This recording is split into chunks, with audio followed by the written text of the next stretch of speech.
Hi, I'm Dr. Angela Carswell, and today on the Top Shelf Wives table, the topic is working on me. What does that mean as a single person, as someone who wants to prioritize marriage and start moving in the marriage mindset? I hear that statement a lot, like, oh, I'm just doing me, I'm just living my best life. And that's fine. I love it. I love it. Um, I am one who wants you to do that. And I also want you to fold in mindset shifts into being in a loving and respectful relationship if that's what you want. Okay, so we're going to get into that in just a moment. As I said, I'm Dr. Angela Carswell, and I have 20 years of marriage under my belt to two amazing men. And between them, I spent 9 years being single in Atlanta, Georgia, Atlanta.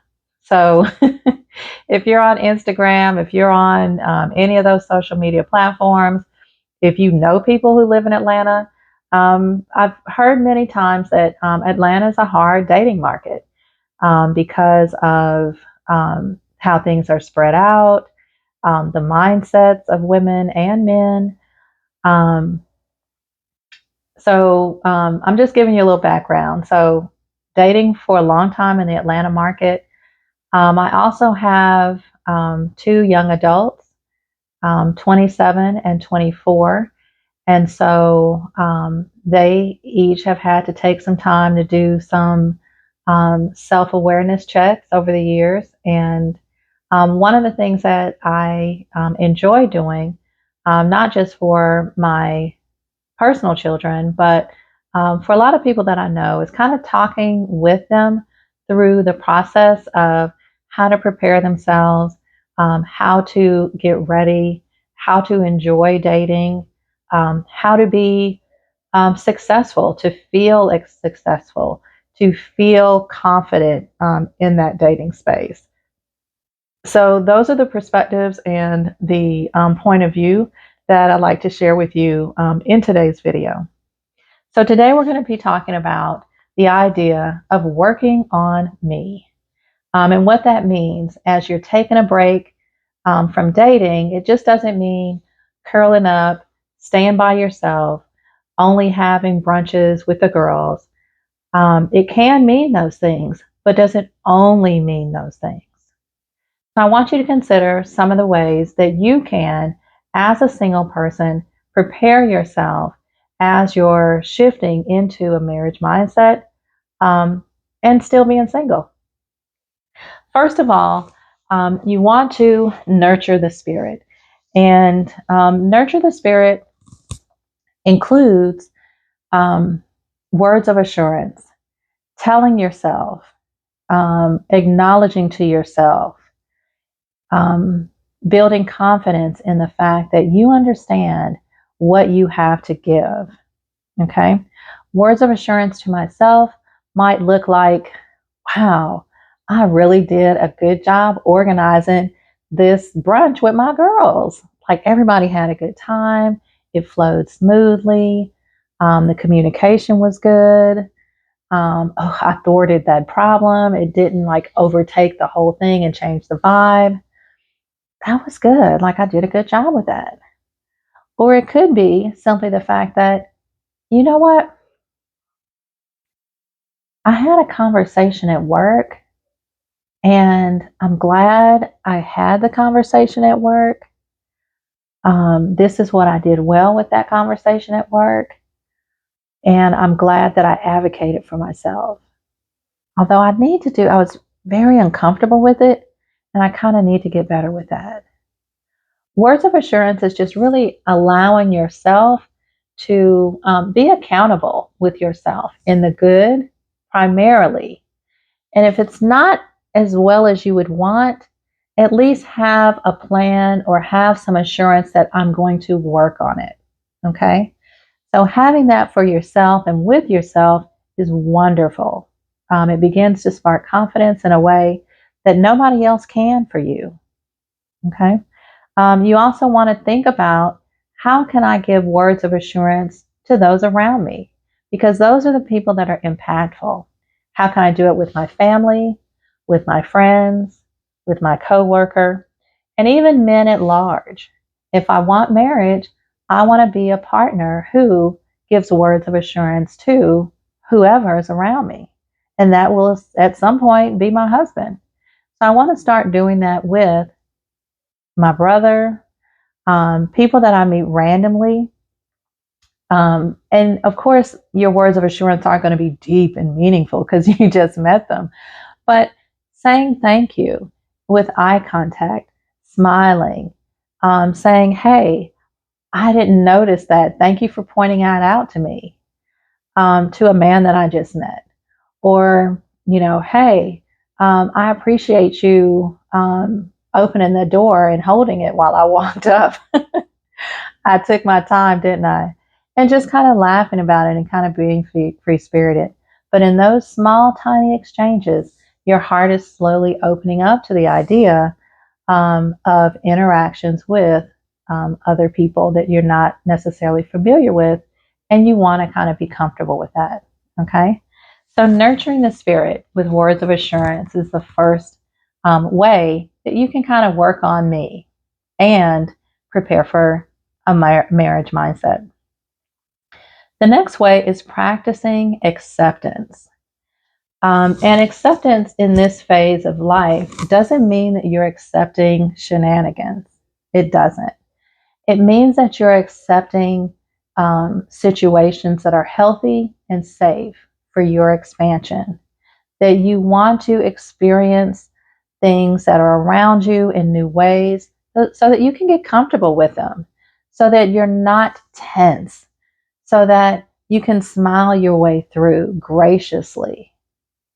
Practice acceptance of safe adventures. If there's things that you want to do, there's a Facebook group for it. Okay, hiking, birding, walking trails, painting, photography, golf, bowling, anything. Start saying yes. Okay, accepting the adventures that life has to offer. And that's going to allow you to positively shift your mindset in a space that you're able to communicate in spaces so that you're not that person, even if you go, I don't know, bowling. So you're not that person that's kind of don't know what conversation to have, don't know how to kind of spark conversation, don't know how to be engaging. You don't want that for yourself. You want to get out there and say, yeah, let me see when they have a bowling league. Okay, they meet on Wednesdays. Let me go on Wednesdays. When I go on Wednesdays, am I going to talk to people and say, hey, help me, am I going to ask somebody, can you help me pick a ball? Do you mind looking at my, what do you call that? I mean, how I bowl, delivery, throwing the ball. I don't know what you call it. I'm not a bowler, but you get the idea. You want to be able to engage with people and have them give you feedback, spark conversations as you're just living life. Okay. So as you are practicing acceptance, you're practicing communication and being open in a free flowing space. Are you able to collaborate? A lot of times, I know myself, when I was single and I had my house and it was just me and my house, my dog. She was such a pretty dog, Sasha. My boxer, my 2 kids. I didn't have guests over. So I intentionally had the forethought to know, you know what? I need to start having people over because I'm feeling not like a hermit, but I'm just not inviting in my spirit. Like it's my house, it's my space, it's my couch. And you can kind of get in a mindset that you have a blockage to allowing people in your space. And so have the forethought to get out there and have engaging conversations just on the regular so that when something comes up, you're not fighting anxiousness in your spirit. that you are already open and ready to blossom. Okay. Number 3, you want to seek to understand. Even as you're single and you're preparing yourself for a marriage mindset, you want to seek to understand. And what that means is expand your perspective to be more open, judge less. And each time we see one of those daggone viral videos about Cheesecake Factory, about the oyster shop, about what was the last one I saw? Going to some kind of burger shack. I don't know. But either way, all of those things are a no can do. You want to be able to expand your perspective to be more open and understand. Understand that people don't want to spend a lot of money up front just so that they can have a first conversation with you. I want to judge less because I want to understand. I don't want to get in my own way. And people aren't perfect. I don't want to put myself in harm's way. I don't want to accept subpar care. But just because care isn't what I want, it doesn't mean that it's still not care. And so I want to kind of make sure that I'm not getting in my own way with my own perspectives. Someone has asked me out. I've made sure that it's in a safe environment. And I want to make sure that I am a safe environment. Okay. Free of judgment. I'm not going to prejudge. I'm going to let the situation unfold and take it in its entirety. Be open to the situation and understand where that person is coming from. And can I get with that? But you can't do that if you say no up front. If you judge the place up front, if you judge the clothing up front or what have you. You know, maybe he's a great guy. He just needs a woman to tell him, like, hey, put this on. And he doesn't care what he's wearing. But if I'm already prejudging him, like, oh, he can't put an outfit together, I may miss out on something totally amazing. Totally amazing. So just consider that. Seek to understand. Keep your standard of care high, but also leave room for grace and leave room for someone to provide for you in a way that they can do. And once they provide for you in a way that they can, then see, is this what I want to be a part of? Number 4, have conversations when you're working on yourself. When you're taking a break, that doesn't mean that you take a break from everybody in everything, in my opinion. I've heard many, many people say, oh, my cutoff game is strong. I walk away when it's, if ever I'm feeling any kind of way, I walk away. I don't care. I don't need you. And it's not that you don't need men, but I just don't need, I don't need to worry myself, or I don't even know what the whole thing is. But it's just the bottom line is you want to make sure that you're aware of the fact that I can be cutting people off, and honestly, I'm cutting myself off.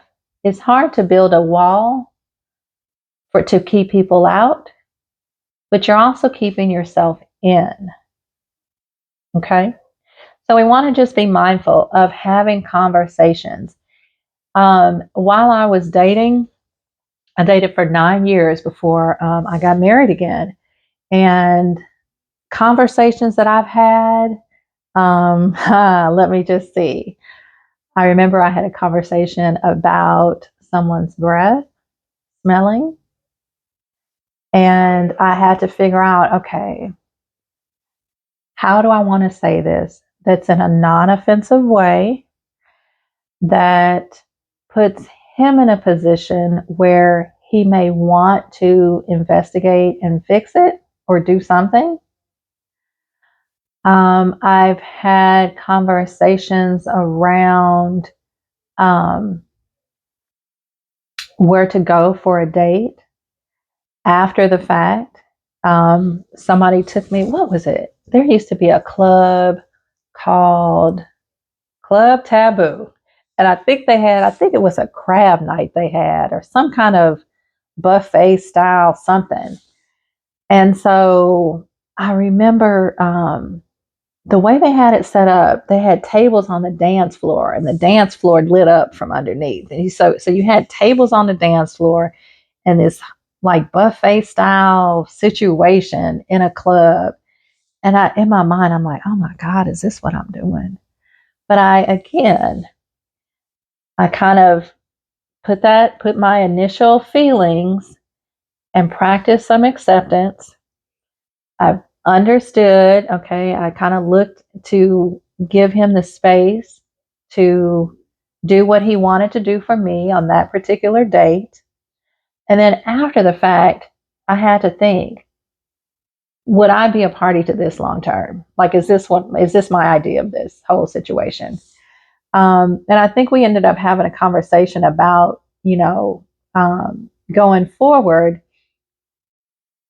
it would be time better spent, or I would enjoy more being able to communicate at a table without so much going on. So that was a difficult conversation because I did kind of appreciate. I mean, at that point in time, I was just getting out, so I appreciated the date, but I also wanted to kind of share like what I would want a date to be, in a way that could be acceptable, and seen with gratitude from him in the fact that I did have this difficult conversation. Um, there was also somebody I had a conversation with about clothing, because I was cute. I was cute when I was single, child. You couldn't tell me nothing. Now, my in my spirit, my normal regular self is very casual. But again, when you're dating, you kind of want to step it up. You trying to attract people, so you want to be aware that presentation does matter. And so anyway, long story short, I had to have a conversation about the fact that he just would show up. I felt, without any understanding, I felt he would just show up. And I was like, I'm looking like, and I hate to say this because who was that? The Cheesecake Factory girl was like, you see me looking like this and you gonna take me here? It was kind of that same thing, but I responded differently. I responded with grace. And so back to the situation. He would come and it would be like a wrinkled shirt or wrinkled pants or this or that. And so, and I would be looking Atlanta fabulous. So what ended up happening with that situation was, we began to see each other for a stint of time. So what I did was I was just like, you know what? Let me just keep a couple of shirts. I went right on over to Ross, $9.99, and bought a couple of shirts. And I just left them in my downstairs closet. So if he came in, I might say, you know what, I have a shirt here that would match a little bit better and is already ironed. So why don't you put this on? Is that too much? I don't know. What it does is it shows me as a problem solver. It tells them that they're valued to me. It also allows me to have those conversations that are difficult to have. It also lets them know that I'm accepting and I've got their back. I'm not going to have them going out any kind of way. And let me see, what else does it show? Yeah.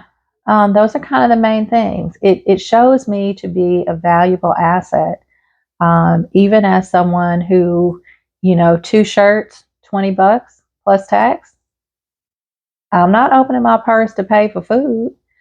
I'm not driving. I'm not doing a whole bunch of things, but that is within my wheelhouse as a top shelf wife to do. So I'm going to do it. Okay. So having difficult conversations. Don't throw the baby out with the bathwater. Don't just, shoo the guy away without giving yourself opportunities to grow. Give yourself opportunities to experience things with these people that you're practicing with. And by practicing, anybody that you have a date with, they're not your fiance, they're not your husband, they're practice. They're practice. So start to have those conversations that really stretch you to figure out, how can I do this with softness and with grace and with feminine voice. Lastly, and this is one of my favorites. So while you're practicing and getting ready for working on yourself as a single person, one of the things that I enjoy encouraging people to do is to imagine the life that you want. I have never met a person, a woman especially, but a person in general, who didn't think they were a great catch. I got a job, I got this, I'm nice, I'm in this organization, I do these things, I'm low key, I don't have drama. Everybody knows their good points, right? But how many times have you actually taken the time to imagine the relationship that you want? How is it going to work? Who are you in that relationship? And who is that person that complements you in that relationship and who you are right now? Not who you want to be, not who you think you are, but how can you imagine the life that you want as the person you are now? Okay. And these things, these imaginings that you have, they offer a way for you to manifest that. They offer a way for you to see your way clear to areas of strength and areas of weakness. They also offer you a way to be enthusiastic about the journey, to actually value the people and the conversations that you have along the way. Because we all know the saying, what you can believe, you can achieve. And even in relationships, and I don't mean this in, I'm dreaming up a guy and, he doesn't exist. But with your current space that you have in your life for someone, how would you use that space? What would you offer to someone else in the space that you have? And you can be enthusiastic about a lot of things. Imagine a Saturday morning, while you're having your tea. I drink tea in the mornings. While you're having tea, imagine, what would that be like with someone there with me? Um, is he making my tea? What are we talking about? And actually go through, like, thank you, hon, for putting the tea on. And I hear the whistle, and he jumps up off the couch and makes my tea. My favorite tea is a moringa peach. He puts it in the cup and pours the water and puts the right amount of agave. He brings it over to me, kisses my forehead, and I just say, thanks, babe. This is perfect. And we sit there and drink tea. And what are we going to talk about? Well, let's figure that out. So you want to begin to imagine yourself, your conversations, and everything else that you're going to be having with this person that is the man of your dreams. And so that's one of the ways that you can begin to grow into the woman that you think you are, even while you're yet single.